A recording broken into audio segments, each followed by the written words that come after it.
falar sobre o versículo 9. Mas só para a gente pegar o fio da meada, vamos ler do 1 ao 9, que diz assim, Josué, capítulo 1, versículo 1. Depois da morte de Moisés, servo do Senhor, disse o Senhor a Josué, filho de Num, servidor de Moisés. Moisés, meu servo, é morto. Levanta-te agora, passa esse Jordão, tu e todo este povo, a terra que eu dou aos filhos de Israel. Todo lugar que pisar a planta do vosso pé, vou-lo tenho dado, como prometi a Moisés.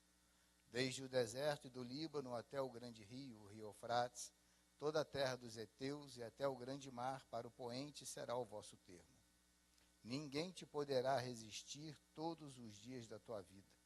Como fui com Moisés, assim serei contigo. Não te deixarei, nem te desampararei. Esforça-te, tem bom ânimo, porque tu farás a este povo herdar a terra que jurei a teus pais lhe daria. Então somente esforça-te e sê muito corajoso. Cuida em fazer conforme toda a lei que meu servo Moisés te ordenou. Dela não desvies nem para a direita, nem para a esquerda, para que sejas bem-sucedido por onde quer que andares. Não aparte da tua boca o livro desta lei. Medita nele dia e noite, para que tenhas cuidado de fazer conforme tudo que nele está escrito. Então farás prosperar o teu caminho e serás bem-sucedido. Versículo 9. Não te mandei eu? Esforça-te e tem bom ânimo. Não pasmes, nem te espantes, porque o Senhor teu Deus é contigo, por onde quer que andares. Amém. Bom, pode se assentar, fique bem à vontade. Não te mandei eu? Esforça-te, tem bom ânimo, não pasmes, nem te espantes, porque o Senhor teu Deus é contigo, por onde quer que andares. E aqui parou a conversa de Deus com Josué. A conversa de Deus com Josué foi até o versículo 9. Depois disso, Josué já teve que se posicionar e seguir, a vida seguindo. Não dava mais para ficar só esperando o que Deus ia falar, não dava mais só para ficar na expectativa.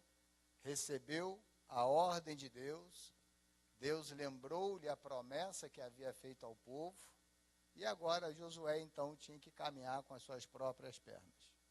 O interessante é que no decorrer do capítulo 1, o povo ainda vai falar com Josué, fala, Josué, você sabe o que você está fazendo, né?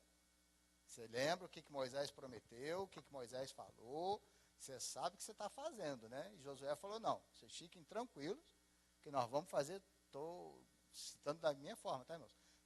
Nós vamos fazer tudo que Moisés mandou. Falou, então tá. Então Deus vai ser com você igual que foi com Moisés. E vou falar uma coisa, se alguém não te obedecer, essa pessoa vai morrer. E qual foi a última palavra falada para Josué, então? Você só precisa se esforçar e tem bom ânimo. Então, quando a gente olha para esse texto do versículo 9, é a terceira vez que Deus fala para Josué, esforça-te e tem bom ânimo. Durante esse diálogo, do versículo 1 até o versículo 9, 3 vezes Deus fala com ele, esforça-te e tem bom ânimo. Só esse versículo, irmãos, já é uma receita para a nossa vida que vai dar sempre certo. Quando Deus fala para Josué, esforça-te e tem bom ânimo, no bom ânimo ele está dizendo o seguinte, não perca a fé. Não dá para perder a fé. O esforço você tem que fazer, agora, você não pode perder a fé. Porque nem sempre o esforço que a gente faz, o resultado chega imediatamente.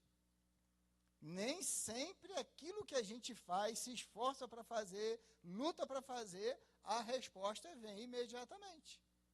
E por não vermos a resposta chegar imediatamente, às vezes a gente esmorece a fé, às vezes a fé fica fraquejada.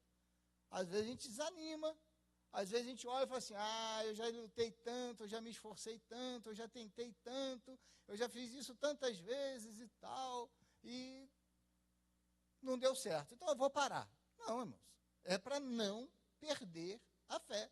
O bom ânimo aqui não é ficar pulando de alegria, que maravilha, não. É esforço, mas eu acredito que vai acontecer, eu vou esperar acontecer, Quando vai acontecer? Não sei.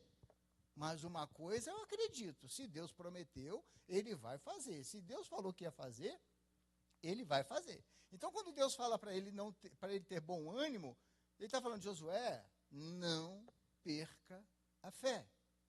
Aí ele continua dizendo o seguinte, não pasmes. Isso é muito legal. Versículo 9. Então, não te mandei eu, esforça, tem bom ânimo. Não pasmes. Ou seja, não fique indignado e não seja incrédulo. Interessante quando Deus fala isso para ele, não fique indignado. Mas eu vou seguir só para poder explicar tudo junto. Não pasmes, não fique indignado, não seja incrédulo. E não te espantes, ou seja, não se surpreenda. O que Deus está querendo dizer? Deus está falando o seguinte, meu filho, vai acontecer coisa nessa sua caminhada, nesse seu novo momento da vida, nessa sua história, que não vai adiantar você ficar indignado. Ou seja, nem tudo vai acontecer do jeito que você está pensando que vai acontecer. Vão acontecer situações que você vai olhar e vai querer ficar chateado, vai acontecer situações que você vai olhar e vai querer ficar indignado, e Deus já está avisando. Então, você já está sabendo, não fique. Por que isso? Eu fiquei pensando, quando eu estava lendo esse texto, por que Deus já avisa Josué dessas coisas? Porque é muito comum as coisas saírem do nosso controle, ou da nossa vontade, ou daquilo que nós achamos ser o correto, e a gente logo ficar indignado, logo ficar chateado com Deus, logo ficar chateado com Jesus. Também não vou mais na igreja, também não vou fazer mais isso, também não vou fazer mais aquilo. E Deus já avisou, filhinho, você vai ter problema, mas não adianta ficar indignado. Não adianta fazer pirracinha. Não adianta ficar chorasmingando pelos cantos, não adianta. Até porque, irmãos, quando a gente faz isso, e às vezes acontece, a única coisa que a gente faz é perder tempo. Parar para ficar reclamando é perda de tempo. Parar para ficar resmungando é perda de tempo. Não dá hoje, né, nem na época de Josué, nem nos nossos dias, não dá para a gente achar que todo dia, só porque a gente é crente, vai dar tudo certo. Quem dera fosse assim, irmão. Nossa, Deus. Você já pensou se depois que a gente aceitasse Jesus, a gente não tivesse nenhum problema mais? Na primeira semana, a gente desviava. Porque está dando tudo tão certo, está tudo tão de boa, está tudo tão tranquilo, que na primeira semana eu falei assim, eita, agora a vida está boa mesmo. Aí já desviava, esquecia de Jesus, aí tinha que voltar tudo de novo. Então Deus falou para Josué, filhinho, não adianta você ficar indignado, não vai adiantar você ficar chateado. Porque isso na Bíblia tem.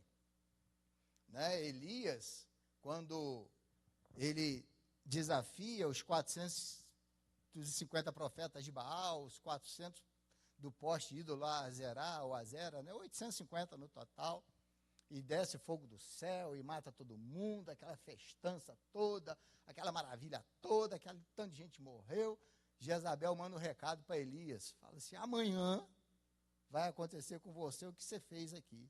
Elias, naquele auge, né, da espiritualidade, no auge de ver o milagre de Deus, ele, foge. O que ele fala? Senhor, eu quero morrer, não sou melhor do que os meus pais, o meu tempo já passou, eu quero morrer. Deus falou com ele, rapaz, de onde você está tirando essa ideia, pai? Não, onde você está tirando essa ideia que você vai morrer, pai? Né? Tentou ver na tempestade, tentou ver no furacão, aí Deus falou com ele através de uma brisa suave, aí tinha um pão lá que o anjo fez para ele comer, ele comeu e voltou para dentro da caverna. No segunda vez lá, ele falou assim, meu filho, levanta, come, porque é longa a tua caminhada. Não dá, irmãos, não dá para ficar parado. Sabe, e a gente, eu não sei se a gente é meio mimado, né, espiritualmente falando, que às vezes a gente pensa que Deus tem que fazer tudo para nós. Às vezes a gente pensa que Deus tem a obrigação de resolver tudo. A gente estraga um tanto de coisa, a gente estraga um tanto de relacionamento, a gente estraga um tanto de convivência, a gente estraga um tanto de coisa e quer só culpar Deus. Ah, não, Deus que tem que fazer. Não, mano, tem coisa que é a gente que tem que fazer. Tem coisa que a gente perde por causa da nossa meninice. Tem coisa que a gente perde porque a gente é bobo. Sabe, tem coisa que a gente perde porque a gente acha que é esperto demais. Tem coisa que a gente perde porque a gente quer dar uma manta em alguém e acaba levando uma manta. Tem coisa que não é Deus, não, e nem é o diabo. Tem coisa que não é Deus e nem é o diabo, coisa que é nossa. Você trata mal uma pessoa, quer que a pessoa te trate bem, nunca vai tratar. Aí fala assim, fulano se afastou de mim. O inimigo colocou uma barreira entre nós. Você boba, velho. Botou não, você que é antipático. Eu que sou nojento, eu que sou esquisito, eu que não falo direito com os outros. Aí eu quero que os outros falem comigo. Não vai funcionar. Não vai funcionar. Vocês sabem que eu tenho uma netinha, né? E tem dia que ela está meio assim, meio rebordosa, meio agitadinha, quando está aqui na igreja, nem me dá atenção. Até as outras meninas chegarem perto de mim. Aí chega a filha do Dosiel, ela chega, me abraça, aí eu dou um beijo nela, a Nina já olha e fala assim, oi, vovô, tá tudo bem? Como que ele diz, o que essa menina está fazendo aí, vovô? Eu também estou aqui. E tal. Às vezes a gente se afasta das pessoas, irmãos, por causa nossa. Por causa do meu jeito, por causa das minhas palavras, por causa das minhas atitudes. E aí eu me afasto. Aí é o diabo? Não, não. Sou eu mesmo. Às vezes a gente perde relacionamentos, amizades são desfeitas por causa de opiniões políticas, por causa de opiniões de time de futebol, por causa de outra opinião, amizades de longos anos são desfeitas. Hoje, só porque eu vim de vermelho, essa gentalha aqui me chamou de Lula de novo. Eu não aguento com essa gente, não, hein? Ainda mais que nós ganhamos lá, né? Na Venezuela, lá, deixa eu quieto falar. Então, acho que é brincadeira. Mas tem gente que se desfaz a amizade por causa de política. O cara nem sabe que você existe. Está brigando com os outros. Desfaz a amizade de anos por causa de um time de futebol que o cara não tem nem noção que você existe. Aí a culpa é de Deus? Não. A culpa é do diabo? Não. Por isso que Deus virou para Josué e falou, filhinho, não adianta você ficar indignado. O que tem que ser, vai ser. O que eu tiver que fazer, eu vou fazer. E se tem um, irmãos, que gosta de tumultuar para depois arrumar, é Deus. Você já viu que tem gente que fala assim, rapaz, depois que eu aceitei Jesus, minha vida virou de cabeça para baixo? É para virar mesmo. Porque se deixar do jeito que estava, vai continuar do jeito que estava. Você tem a sua casa, e eu duvido, não vou duvidar muito não, a maioria passa pano embaixo de móvel, limpa o que tiver que limpar, né? Não é só onde a visita passa não, né? Não é só no corredor não. É assim que funciona. Mas para limpar um bem limpo, você tem que tirar o móvel, você tem que puxar a cadeira, você tem que puxar a mesa, você tem que puxar isso, para poder passar o pano para fazer a limpeza direito. Para melhorar, sempre tem que dar uma pioradinha. Tudo para melhorar na nossa vida. Primeiro tem que dar uma pioradinha. Porque se não der uma pioradinha, a gente não vai valorizar a melhora que tem. Você só vê uma estrada bem asfaltada se você já passou por ela por buraco. Aí você vai falar, nossa, melhoraram essa estrada aqui. Você só come uma comida boa se você já comparou com a outra que foi ruim. Você só sabe que a laranja é doce porque o limão é azedo. Se você não tivesse a referência, você não sabia diferenciar. Então, às vezes, a gente precisa passar na luta para poder valorizar o amor de Deus sobre a nossa vida. Às vezes, a gente precisa passar na dificuldade para valorizar a bênção de Deus na nossa vida. Às vezes, a gente precisa passar fome para valorizar o prato de comida que está na mesa. Então, às vezes, a gente precisa parar de olhar tudo que está acontecendo e começar a valorizar as pequenas coisas para entender que tem hora que a gente tem que parar e voltar. Parar e voltar para consertar. Parar e voltar para lembrar os sentimentos antigos, parar e voltar para encontrar as coisas que foram deixadas para trás. Você já viu como é que a gente junta entulho em casa? Quem já fez mudança aqui? Você já viu quando você vai fazer uma mudança? Como é que tem troço na sua casa que você nunca usou e está guardado lá? Aí você pega aquilo e fala, rapaz, isso aqui está guardado, eu nunca precisei. De vez em quando você me acha uns negócios na casa, Marcelo, isso aqui. Eu falo, lixo. Mas está tanto tempo aí, nunca precisou, para que vai precisar agora? Aí essa chave aqui, lixo. Mas da onde que é? Eu falei, não tenho a mínima ideia, nunca precisou dela para abrir lugar nenhum. Não vai precisar agora para abrir, ué, joga fora. Vai tirando os entulhos. Na vida da gente, mesma coisa. Tem hora que a gente tem que parar e olhar lá dentro do nosso coraçãozinho e começar a tirar entulho. Porque não existe entulho útil. O que é útil está sendo usado. O que é útil está sendo posto em prática. O que não é útil, a gente vai só entulhando. E às vezes a gente guarda esse entulho achando que vai ser útil amanhã. E está só ocupando espaço, principalmente no nosso coração, que a gente não consegue encher com outras coisas que nós vamos usar e com utilidade. Então, quando a gente olha, tem que parar e olhar e falar assim, isso aqui está me atrapalhando? Tá, então eu vou tirar. Isso aqui está me atrapalhando? Tá, então eu vou tirar. Ah, mas é o meu jeito, então carrega esse entulho. Continua vivendo com esse entulho.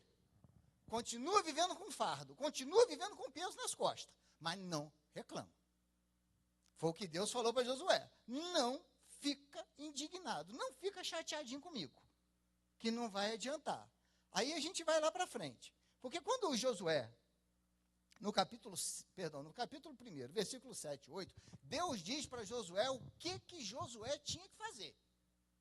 Você quer ter sucesso, meu filho? Faz isso que está no versículo 7 e 8. Vamos ler. Esforça-te e tem muito bom ânimo. Cuida de fazer conforme toda a lei que meu servo Moisés te ordenou. Dela não te desvies nem para a direita, nem para a esquerda, para que sejas bem-sucedido por onde quer que andares. Não aparte da tua boca o livro desta lei. Medita nele dia e noite, para que tenhas cuidado de fazer conforme tudo que nele está escrito. Então farás prosperar o teu caminho e serás bem-sucedido. Deus falou para Josué, esse é o que você tem que fazer. Só isso. Você só tem que fazer isso. Guardar, examinar, estudar a palavra e pôr em prática. Ouvir o que Moisés falou e seguir o caminho. Do jeito que eu fui com ele, eu vou ser com você. Está tranquilo. Esse é o que você tem que fazer. Por quê? Porque com essas palavras, Deus não precisava e não revelou para Josué o que ele ia encontrar pela frente. Deus não revelou para Josué quais seriam os desafios que ele iria viver. Deus não revelou para Josué o que ele ia ter que enfrentar na vida dele. Você já parou para pensar que se Deus revelasse para nós todos os nossos desafios que nós enfrentaríamos na nossa caminhada de vida, a gente desistia com 6 meses de vida? Você já parou para pensar nisso? Você parou para pensar que você está lá na barriga da mãe, né, lá dentro, quentinho, confortávelzinho, sem precisar se preocupar com absolutamente nada, comidinha na hora certa, tudo tranquilinho, lá dentro da barriga da mãe. Aí Deus fala assim, ó, quando você nascer, filho, se você não berrar, você não come. Aí você fala, eu vou ficar lá mesmo. Vou ficar quieto aqui dentro mesmo. Aí nasce o moleque. Aí, de repente, o moleque fala assim, nossa, estou sentindo um troço esquisito. Nunca senti isso. 9 meses, nunca senti isso. Um vazio. Aí o moleque, unhé, nem ele sabe o que está acontecendo. Aí vem a mãe, alimenta o bebê. Ele fala, opa, então é só fazer um unhé que aquele mal-estar acaba. Aí zoiudo, unhé de novo. Aí a mãe soca a comida. Aí dá outro mal-estar, dá dor de barriga. Ele fala, agora o troço está errado. Faz unhé, soca a comida. Ele fala, não é isso que eu estou querendo não, meu. Eu estou querendo esvaziar. Ou seja, a criança precisa enfrentar várias crises até ela começar a entender um pouquinho o que está rolando. Aí a gente vem para infância, depois vem para adolescência, troço mais estressante que é a adolescência, hormônio brotando para tudo quanto é lado, né? As meninas, os meninos, aquele negócio todo, aquela bagunça hormonal toda, aquela confusão toda, o moleque não sabe o que vai fazer, a mãe não sabe o que vai fazer, o pai não sabe o que vai fazer, você não sabe lidar com aquilo, mas tem que aprender. Outra crise que vem. Aí vem a juventude, vem os romances, vem as manifestações do toco, né? Toma toco para lá, toma toco para cá e começa. Aí depois vem casamento, aí vem o estresse do casamento. Vai ter que tomar cuidado que ela está aí. Vem o estresse do casamento, vem as coisas todas que acontecem, vem aquilo tudo, e você tem que aprender com aquilo, você tem que viver aquilo. Ou seja, se Deus falasse tudo isso para a gente, falasse assim, me deixa quieto aqui. Quero não. Quero não. Por isso que Deus não falou para Josué o que ele ia enfrentar. Deus falou com ele, eu vou te dar a receita para você vencer o que você vai enfrentar. Agora, o que você vai enfrentar, meu amigo, é outra história completamente diferente. Aí a gente volta lá na nossa criação, vamos colocar assim, na nossa educação espiritual, na nossa educação religiosa. Que um evangelho totalmente deturpado, um evangelho totalmente fajuto, o evangelho que diz que você não vai enfrentar problema. Eu gosto quando o cara fala assim comigo, pastor, Jesus está no barco, né? Eu falei, tá sacudindo pra caramba, filho. Tá sacudindo. Mas Jesus está no barco, mas tá sacudindo aí? O que eu posso fazer? Já falei isso aqui para vocês, tem um rapaz que mexe nos carros aqui da igreja, você chega na oficina dele, ele abre um sorriso desse tamanho e fala, ei, pastor, é só a vitória, né? Eu falo, para você, né? Para você, né? Eu estou trazendo meu carro aqui, você vai ser abençoado. Não, pastor, só a vitória. Eu falei, não, filho. É luta também. É luta. Mas eu quero ter só a vitória, então não tem vida. Porque o que traz a vitória são as lutas que nós enfrentamos. Depende de como a gente vai fazer. Depende de como nós vamos enfrentar esse momento. Depende de como nós vamos enfrentar a vida que está proposta para nós. Como é que a gente vai seguir isso? Fingindo que as coisas não estão acontecendo, simplesmente? Fingindo que está tudo sempre bem? Fingindo que está tudo sempre certo? Ou realmente enfrentando as dificuldades que surgem? Realmente olhando ali e falando, não, vou enfrentar. Porque, irmãos, tem hora que a gente vê algumas coisas acontecendo que eu não sei se as pessoas, se enfrentarem um problema mesmo, problema, de verdade, tem estrutura para enfrentar, não. Porque é tanta meninice, é tanta bobeirinha, é tanta tristeza por nada, é tanta angústia por nada, coisas mínimas que dá para resolver com 2 palavras. Aí a pessoa cria lá um turbilhão, cria lá um problemaço e tal. Aí quando vem a luta de verdade, ela não tem estrutura para enfrentar.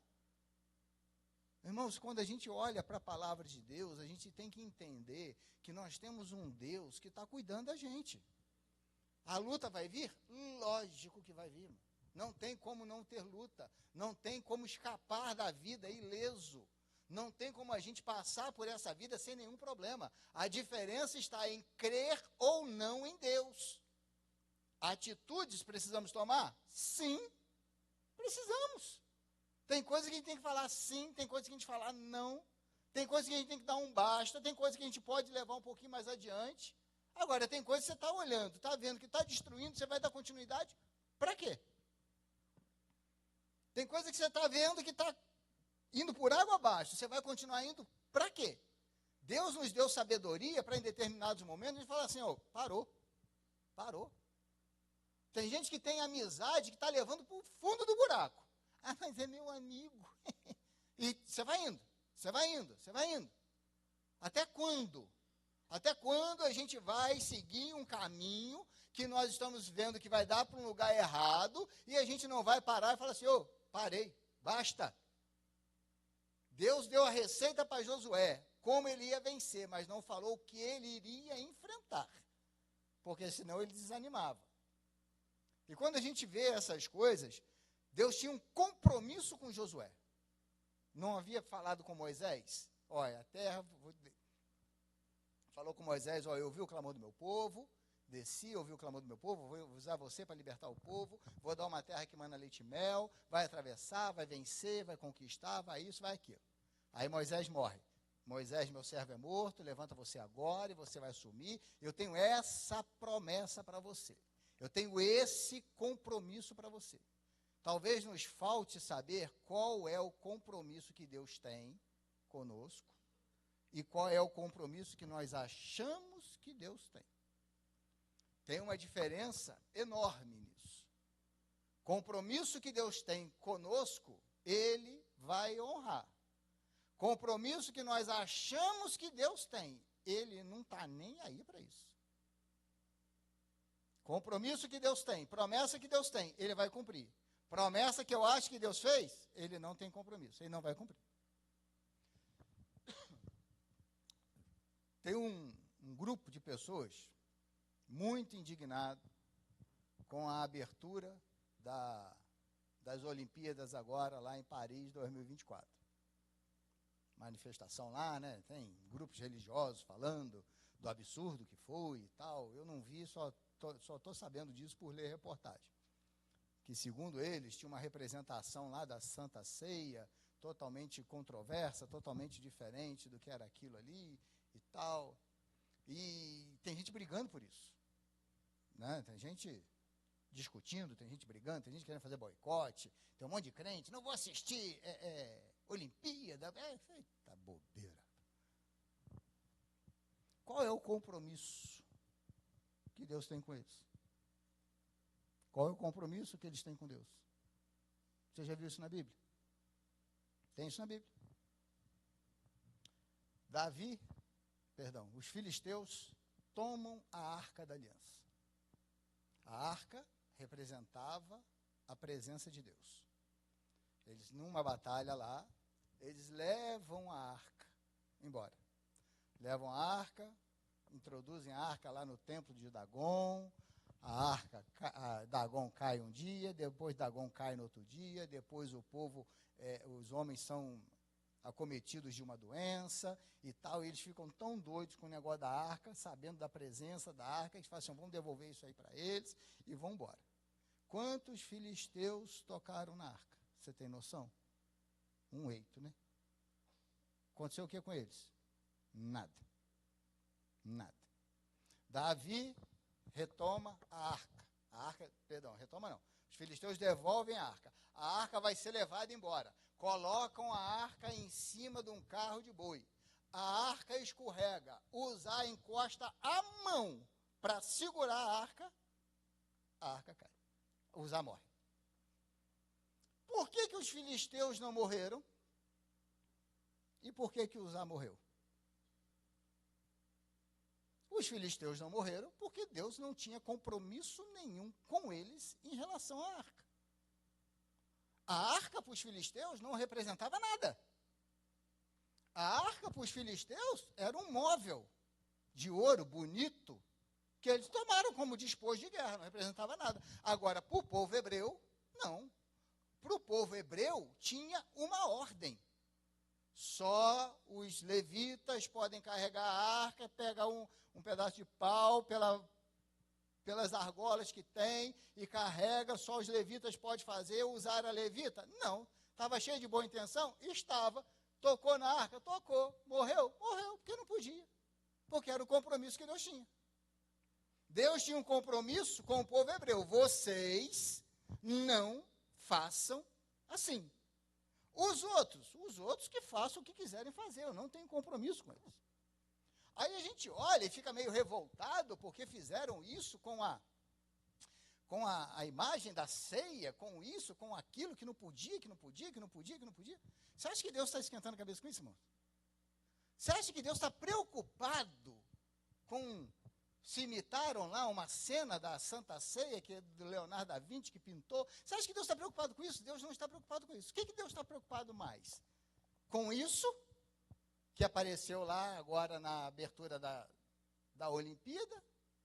Ou com os penduricalhos gospel que ele falou para a gente não ter? ou com a nossa idolatria gospel.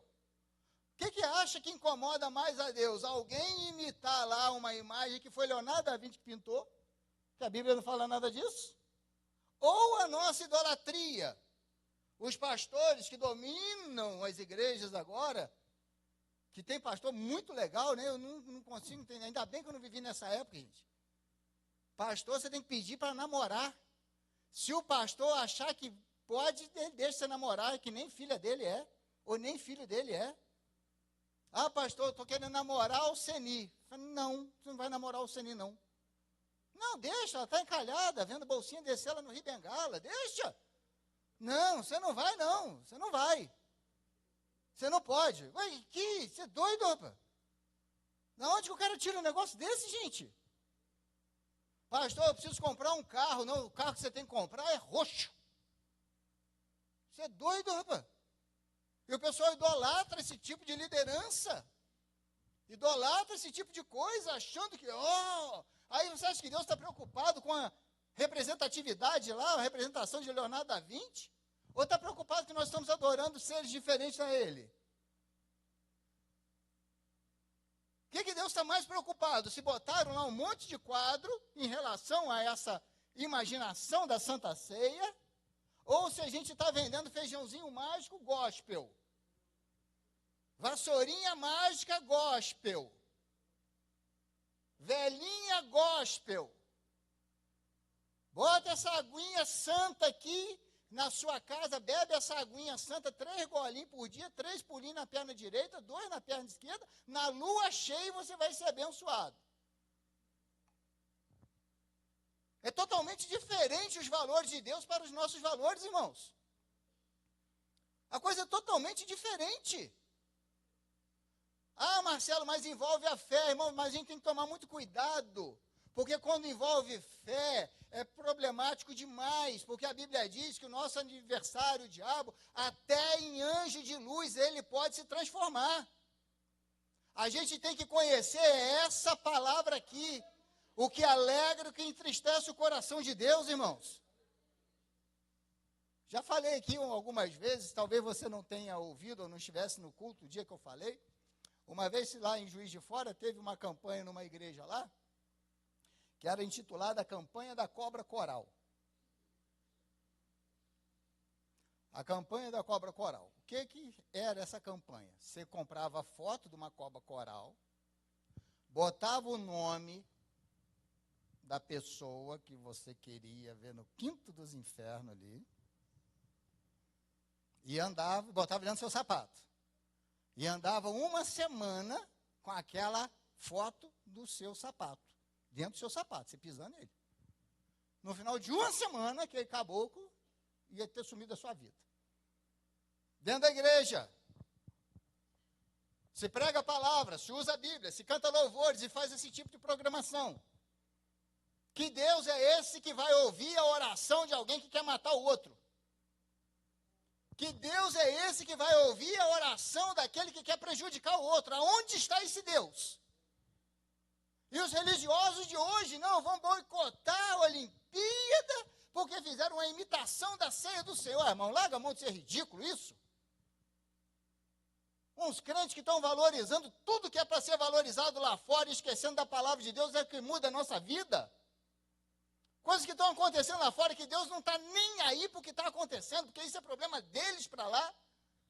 E o que a gente precisa cuidar. Um dia uma irmã chegou para mim, em Juiz de Fora. Pastor, olha que bênção. Falei, o que é isso, mano? Olha, a aliança nova. Falei, nossa, que legal, mas essa aliança é especial. Falei, por quê? A igreja tal que está dando essa aliança, e essa aliança é rachada. Falei, rachada é, porque se tiver problema no casamento, na hora que der a volta, os problemas vão cair tudo nessa vaguinha aqui, ó. Aí eu conheci a freguesa, né? Falei, irmã, essa aliança não está muito pequena, não. Porque o tanto de problema lá, e vai entulhar isso aí, não vai vazar, não. Vai dar conta de vazar aí, não. Vai dar conta de vazar aí, não. Fazia faculdade com outro pastor, eu estudava junto com ele, ele falou, Marcelo, estou com a técnica lá para ganhar um dinheiro, para fazer levantar a oferta para a igreja, que é uma benção. Falei, o que é, filho? O chicotinho de chicotear o diabo. Falei, quê? Falei, Marcelo, vendo chicotinho R$50. A pessoa compra o chicotinho. Na hora do momento lá do culto, eu falo assim, vamos chicotear o diabo. E todo mundo levando chicotinho. Falei, sério, cara? Foi sério. Também estou com a bênção da botija do óleo ungido. Falei, é mesmo, cara? Óleo de Israel. Falei, é mesmo? É. Aí tem um bairro lá chamado Benfica. Falei, tem um rapaz lá em Benfica que faz a botijinha, bota até a estrela de Israel embaixo, estrela de Davi embaixo, você bota um óleo mineral dentro, você vende como óleo ungido.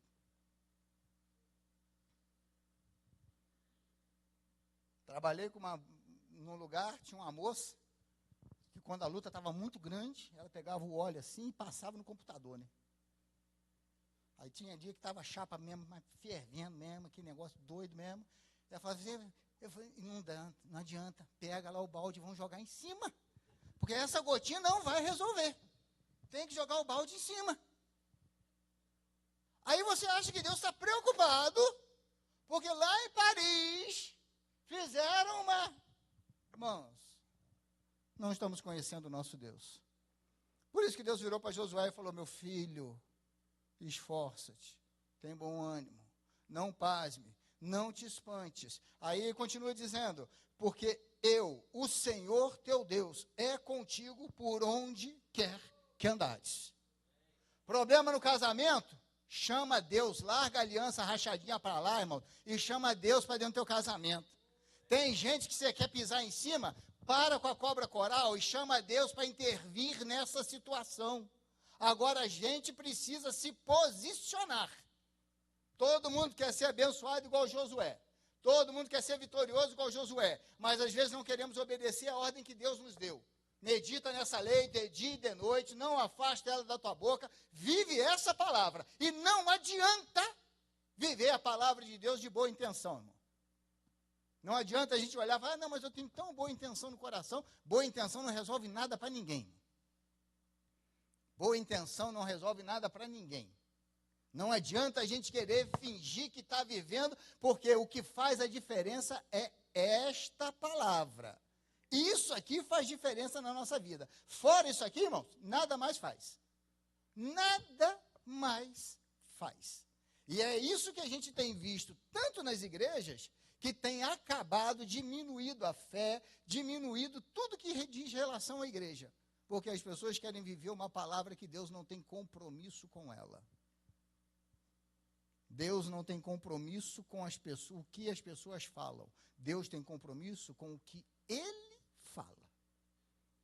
Eu posso pregar aqui, pegar vários textos aqui, deturpá-los, criar uma nova teoria, criar uma nova corrente teológica e vou pegar a Bíblia de base e falar, ó, a Bíblia está escrito isso, isso, isso. E ser totalmente diferente da vontade de Deus. Totalmente contrário à vontade de Deus. Posso conquistar corações, posso conquistar aplausos, posso conquistar ouvintes, posso encher essa igreja aqui. Porque encher a igreja, irmão, não tem nada mais fácil do que encher a igreja. Não tem nada mais fácil do que você ter culto barulhento. Glória a Deus, aleluia, língua estranha. É a coisa mais fácil do mundo para ter dentro da igreja. E encher a igreja, irmãos, é a coisa mais fácil do mundo. Você quer ver bombar um culto? Coloca uma faixa ali fora. Dia 4 não, que já tem muita curiosidade. No outro, né? Dia 11. Dia 11. Ex fulano de tal, dando testemunho dele. Não, irmão, dói da cabeçote. O ex que fez isso, o ex que fez aquilo, o ex que fez aquilo outro, o ex que fez aquilo outro, o ex que fez aquilo outro, o ex que fez aquilo outro. Lota. Um dia eu estava em Juiz de Fora e apareceu um ex lá. E os irmãos sabem, a gente, quando começou a congregação lá, tinha muito pouca gente, né? Foi um ano só eu e mais 2 pessoas. Então foi um início muito difícil, um início muito complicado para mim, para eu gerir isso tudo. Foi um início muito difícil para eu entender todo esse processo. Então eu ficava muito antenado para tentar descobrir o que Deus estava querendo. Sabe, tentando assim pegar um insight, ele deve ser por isso, deve ser por isso. Aí um dia apareceu esse sujeito lá, um ex, não sei se ele é conhecido. Eles falavam que ele era o ex-diabo louro, um camarada criminoso aí do ramo da bandidagem aí. E chegou um dia lá e falou para mim assim, você que é o pastor? Eu falei, sou eu que sou pastor. Deus mandou eu vir pregar aqui hoje. Eu sou o ex-fulano de tal, está aqui meu CD, está aqui meu testemunho, está aqui isso, está aqui. E Deus mandou eu vir aqui pregar hoje. Posso pregar aqui hoje? Eu falei, não. Não, como não? Deus mandou eu vir pregar. Eu falei, mas falou para o senhor? Falou, então agora vou esperar ele falar comigo. A hora que ele falar comigo, que eu sou o pastor da igreja, que o senhor vai pregar aqui, o senhor vai pregar. Agora, até lá, não. Um dia, amiga da Alceni, eu tinha um carro, a Alceni tinha outro. A amiga dela. Virou para mim e falou assim, Marcelo, Deus manda te dizer um negócio. Eu falei, o que que é? É para você dar o seu carro para mim para a obra missionária. Amém? Eu falei, Deus falou comigo. Eu falei, então tá, ele vai falar comigo também. Mas o que me irritou, irmão, não foi Deus falar comigo ou não falar comigo. Se era amiga da Alceni, por que Deus não mandou a Alceni dar o carro dela? Tinha que ser o meu. Eu falei, não, o meu eu não vou dar, não. Ué. Deus não falou nada comigo. Ué. Se a Alceni quiser dar, que dê. Ela que ande a pé. Eu não, ué. Uma bobajaiada, gente. Eu já vi gente orar quando o negócio de celular começou a brotar celular. Eu já vi pessoas orarem e falar assim, Deus, como o senhor sabe que eu queria um celular igual o que o teu filho está usando? Irmão. Irmão, não é bom não, irmão. Isso é feio. Isso é feio. Querer usar Deus. Se permita ser usado, irmãos, por pessoas que querem usar Deus na sua vida, não. Tem gente que quer usar Deus na sua vida só para te explorar a fé, irmão. Permite isso não. Tem gente que usa o nome de Deus sobre a sua vida só para querer trazer desânimo para você, tristeza para você e explorar você. Permite isso não. Por isso que é tão importante fazer o que a Bíblia diz, conheçamos e prossigamos em conhecer o Senhor. Porque a hora que alguém orar do meu lado, Deus toca no coração para ter um celular igual ao meu, eu falei, não vou dar não dou, meu celular é meu. Não dou. Trabalha, compra. Não dou. Ah, Deus mandou dar um carro. Não dou. Porque eu conheço a voz de Deus. Agora tem gente que usa isso para explorar a sua fé. Tem gente que usa isso para explorar a sua caminhada cristã. Não permita que as pessoas usem o nome de Deus para explorar a sua fé. Tem mais de 20 anos que eu exerço a função de pastor. Não tenho noção de quantas vezes eu falei sobre oferta na igreja. Mas todas elas eu te garanto que todas elas eu falei, não faça por obrigação. Eu não tenho coragem de vender a bênção de Deus para você. Eu não tenho coragem de colocar na sua mesa que você vai ser abençoado se você ofertar. Eu não tenho coragem de fazer isso.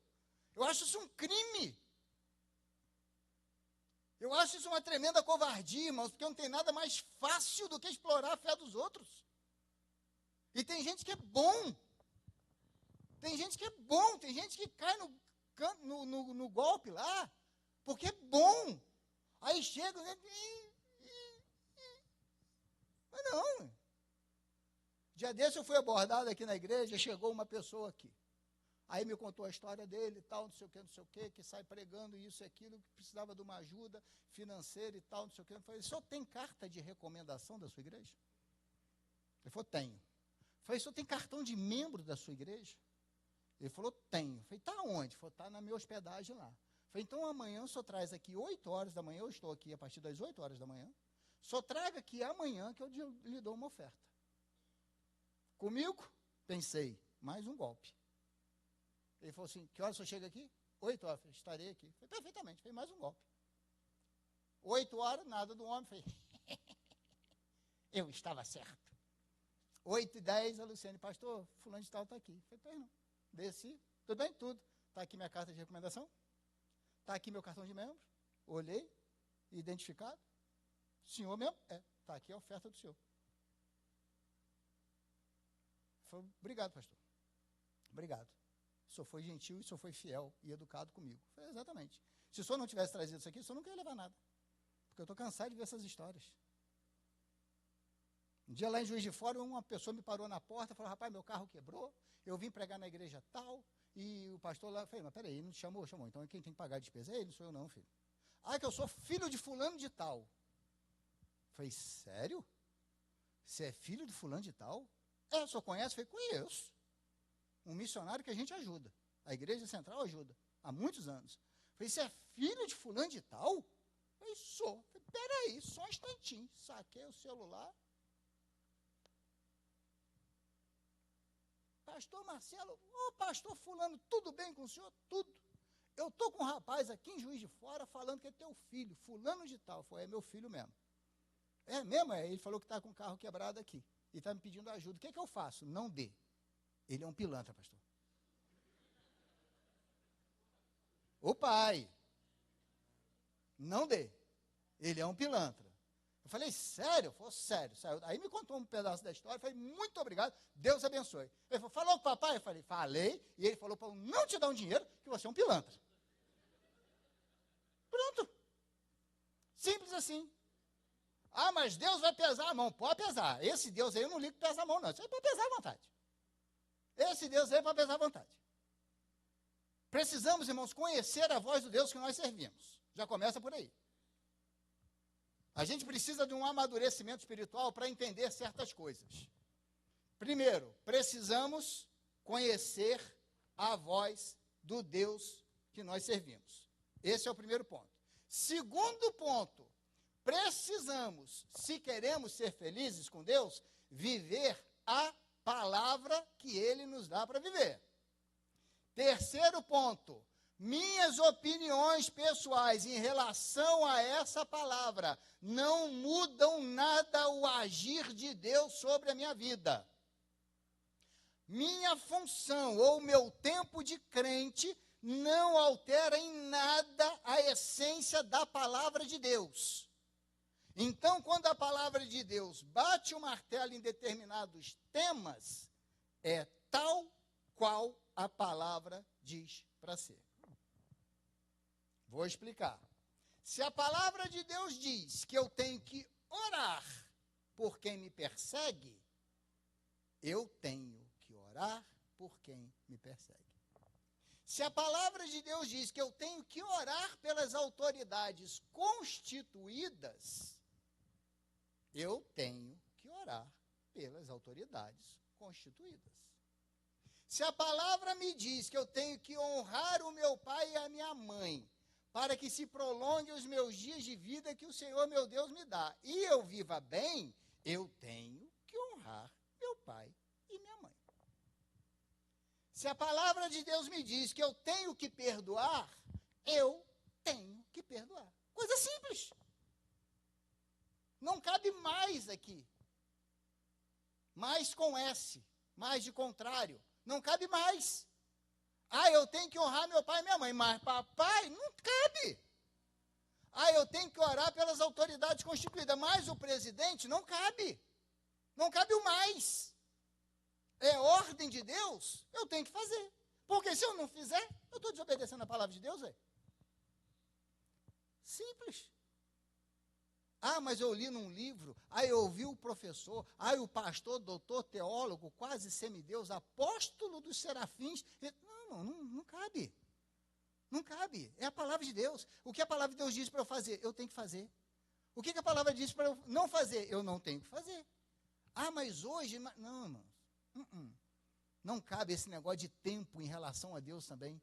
Não cabe essas coisas de modernidade em relação a Deus. Porque qual é a modernidade que a gente quer?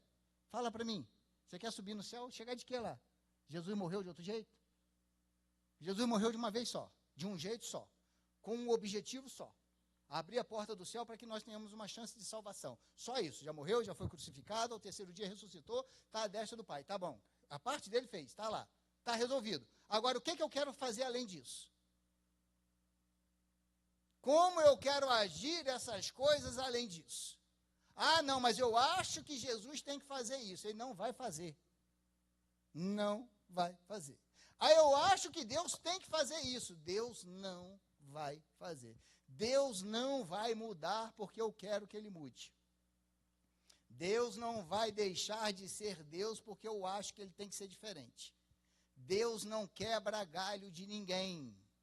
Responsabilidade minha é minha. Responsabilidade dessa palavra é essa palavra. Deus vai cumprir tal qual está aqui.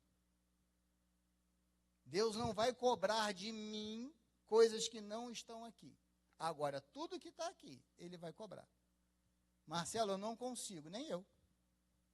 Nem eu. Quem disse que eu consigo? Quem diz que eu consigo viver 100% o que a palavra de Deus diz? Quem diz que é fácil você orar por quem te persegue? Quem diz que é fácil orar pelas autoridades constituídas? Quem falou que é fácil, irmão? Mas não dá para a gente ficar reclamando. Não dá. Não dá para a gente ficar discutindo. Não dá para a gente ficar indignado. Não, eu não concordo. Ué, você pode até não concordar, é um direito que você tem. Ué. Por isso que Jesus falou, olha, quem quiser vir após mim, negue-se a si mesmo. Quem quiser. É quem quiser. Isso é o mais legal de servir a Deus.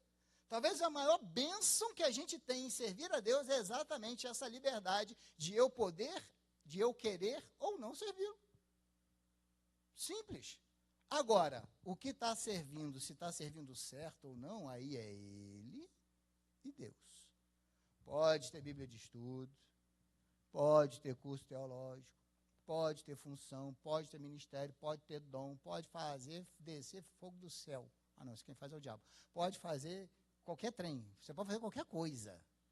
Você pode orar e todo mundo cair, você pode sacudir paletó e todo mundo cair, você pode, sabe, nossa Deus, você pode fazer miséria no meio da igreja e não entrar no céu. Simples assim. Simples, porque não é por nós.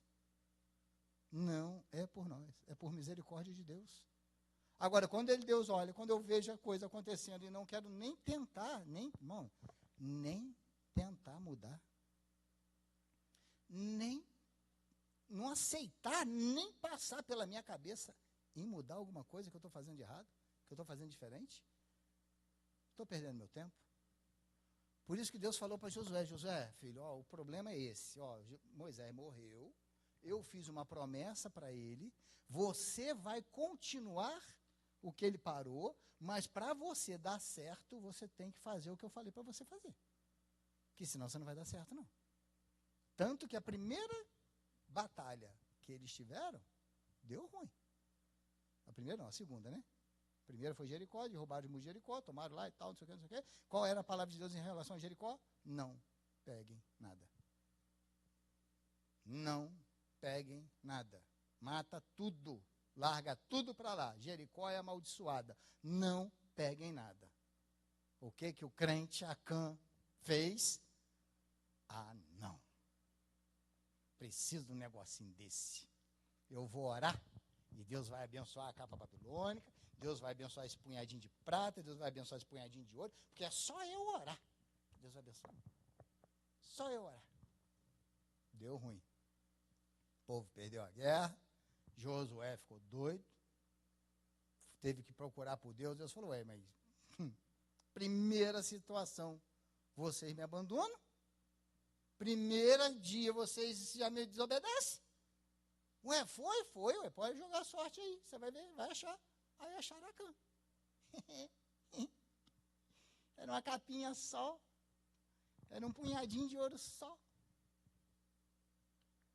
era um pedacinho de prata só, era uma fofoquinha só, era uma mentirinha só, era um disse-me-dissezinho só, era um fuxicozinho só, era uma pernadinha só, era uma comprinha pequenininha, não pegava só.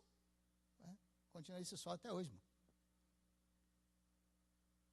Josué falou assim, Acã, falando com você arrebentou com a gente, filho. Você acabou com a gente, você envergonhou a gente, mas não tem problema não, nós vamos arrebentar com você também. E mataram Acã e a família dele. Quem pegou? Acã. Quem sofreu? A família. Mas por quê? Para a gente aprender uma grande lição. Às vezes, a gente toma uma atitude por nós, mas prejudica um tanto de gente que está à nossa volta. Às vezes, uma palavra que eu profiro, eu falei uma coisa e prejudica um tanto de gente que está à minha volta. Às vezes, uma atitude minha, equivocada, prejudica um tanto de gente que está à minha volta. E tem um versículo, irmãos, misericórdia. Tem um versículo que todo crente, devia morrer de medo dele. Mas devia, sabe aquele negócio de você ouvir assim, chega a dar um arrepio, uma relia? Eu não sei onde está, não. Não adianta nem estalar o dedo, mas está na Bíblia. Depois você procura em casa. Ai de quem fizer tropeçar um dos meus pequeninos.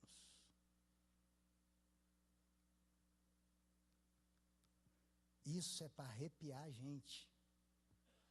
Porque não é quem derrubar, não é quem matar, é quem fizer tropeçar um dos meus pequeninos. O que está falando isso? Se eu falo, se eu faço, se eu tenho um comportamento que afaste alguém de Deus, eu sou o responsável por isso. Independente de eu achar que eu estou certo ou não. Se eu, com o meu comportamento, com as minhas palavras, com as minhas atitudes, afastei alguém de Deus, ai de quem fizer tropeçar um dos meus pequeninos. E às vezes a gente lida como se nada disso fosse importante. E sabe quem são esses pequeninos? Perdão, quem podem ser esses pequeninos? O marido, a esposa, os filhos, os pais, os netos, um irmão, um novo convertido, um convertido antigo, um pastor, um presbítero, um missionário, um homem cheio da unção de Deus, um ouvinte, qualquer um que estivesse voltando para o Senhor, se ele tiver a caminhada atrapalhada por alguém, é um problema, irmão. Então, vou te dar uma dica de ouro para eu terminar. Para de mandar os outros para o inferno. Para de julgar a atitude dos outros. Para de se achar melhor do que os outros. Comece a olhar com um olhar de misericórdia para a vida do outro. Comece a olhar aquela pessoa como se ela fosse alguém importante para você. Eu duvido que alguém de nós falaria do filho do outro se nós olhássemos para o filho do outro e pensasse que fosse o nosso filho. Duvido. Eu duvido que alguém falaria do outro irmão se nós pensássemos que aquele irmão fosse o nosso marido, esposa, o nosso pai, o nosso filho, se fosse alguém importante para nós, eu duvido. Mas duvido, irmão. Duvido. Você pode estar morrendo de raiva do seu filho, mas você não vai falar mal do seu filho para os outros. Duvido que a gente vai fazer isso. Agora, por que o filho do outro não presta? Por que o filho do outro não presta? O seu presta? Tudo igual, gente. Tudo igual, só muda o endereço. Pega eu tenho 57 anos, pega a mulher, essa juventude com 57 anos, esse grupo de jovens com 57 anos, e você vê que a gente fazia as mesmas bobagens. A mesma bobagem. A gente fazia as mesmas bobagens. Você pega os de 40, eles faziam as mesmas bobagens. Você pega os de 30, eles faziam as mesmas bobagens. Você pega os de 20, eles nem sabem fazer bobagem hoje, que é tudo videogame. Geração Nutella, não sabe fazer bobagem, não. Agora pega os de 50, tudo a mesma coisa. Pega os de 40, fazia a mesma porcaria. Mesma coisa. Na minha época, a diversão era tocar campanha na casa dos outros. Não precisa falar, não, deixa que eu levo a culpa sozinho. Na minha época tinha um Fusca, que tinha uma calotinha assim, que era igual um copinho de plástico. Você lembra dessa calotinha? Alguém lembra? É. Qual era a diversão minha e da minha turma do Senai? Passar em todo o Fusca e arrancar as calotinhas. Chegava no final da rua, quanto você arrancou? Eu arranquei 10, 12. Vamos lá voltar para conferir. Era assim, a diversão. Não tinha maldade nenhuma, mas se o dono visse, dava problema para a gente. É tudo igual, irmão. Teu filho é uma bênção, porque ele está perto de você, bobo.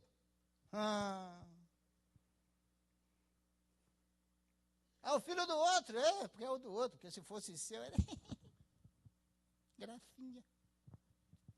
Você já trocou fralda de criança alheia? Já teve oportunidade para isso? Oh. Agora do seu, né? Até examina para ver se está tudo bem.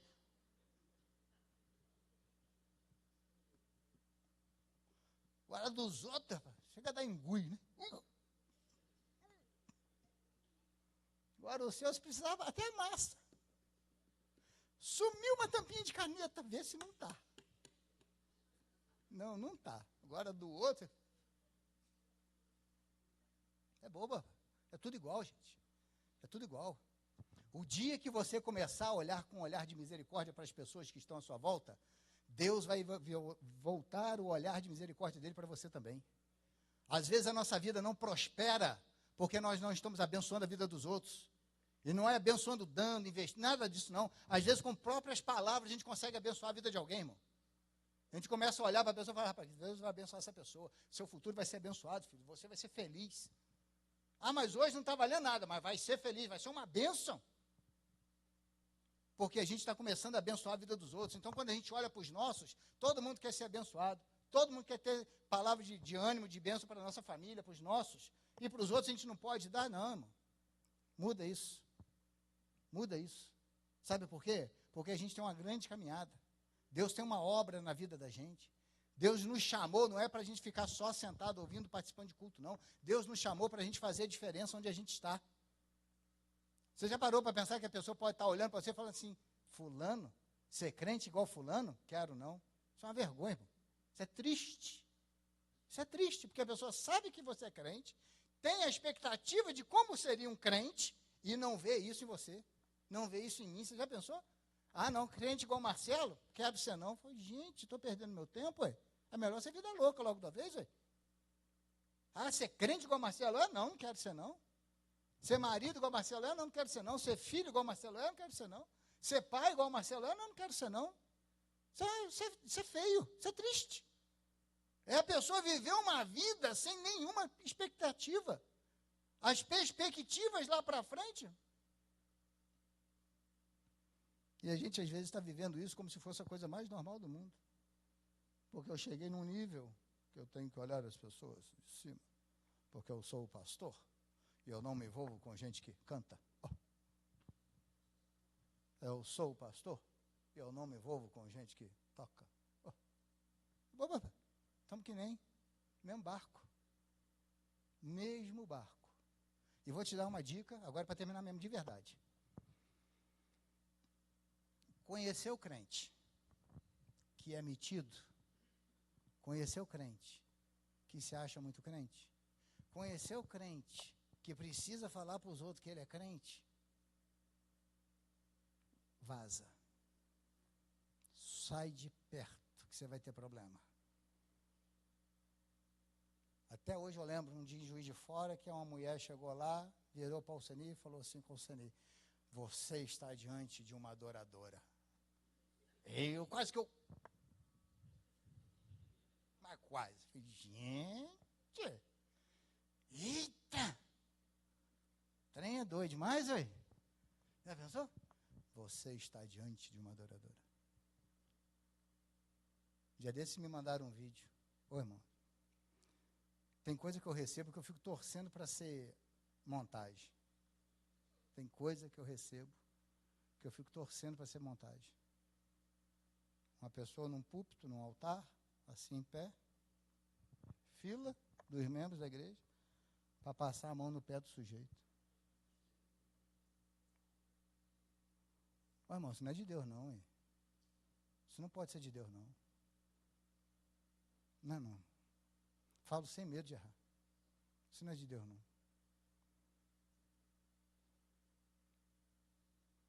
Isso não é de Deus não.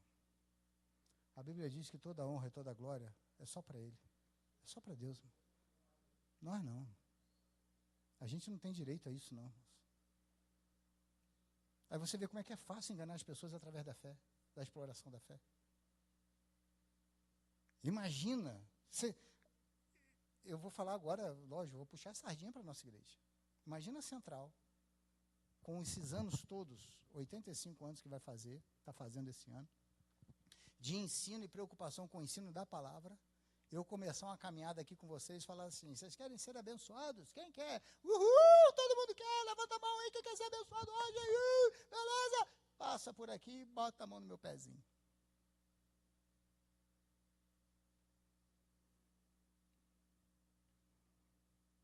Você já parou para pensar nisso, irmão? Não tem coisa mais ridícula no mundo que isso, não, hein? Tem não, irmão. Se deixa enganar com isso, não.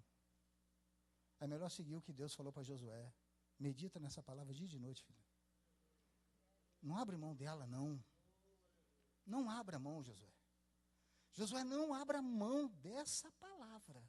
E aí você vai ver prosperar o teu caminho. Mas é essa palavra aqui. Então seja, de verdade, um crente bereano, que são melhores do que os de Tessalônica, está na Bíblia. Porque os de Bereia ouviam e iam para lá, que eles tinham de informação, vão conferir, vão estar aqui, então é de Deus. Não está aqui, sai fora. Confira, irmãos. Viva, guarde essa palavra no coração. Coloque ela em prática. Lute para colocá-la em prática, porque não é simples. Mas vale a pena.